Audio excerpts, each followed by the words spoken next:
ஆகான், மெய்யாகவே நான் தேவனாகிய கர்த்தருக்கு விரோதமாக பாவம் செய்தேன்.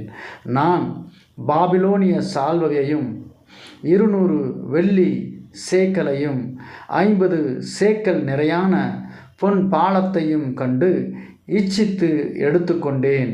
அதை என் கூடாரத்தின் மத்தியில் பூமிக்கு கீழ் புதைத்து வைத்திருக்கின்றேன் என்றான்.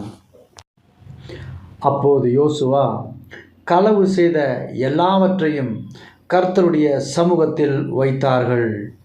வெள்ளியையும் சால்வையையும் பொன் பாலத்தையும் அவன் குமாரரையும் குமாரத்திகளையும் ஆடு மாடுகளையும் அவனுக்குண்டான எல்லாவற்றையும் ஆகோர் பள்ளத்தாக்குக்கு கொண்டு வரப்பட்டு, இப்பொழுது யோசுவா ஆகானை பார்த்து, நீ எங்களை கலங்க பண்ணினது என்ன?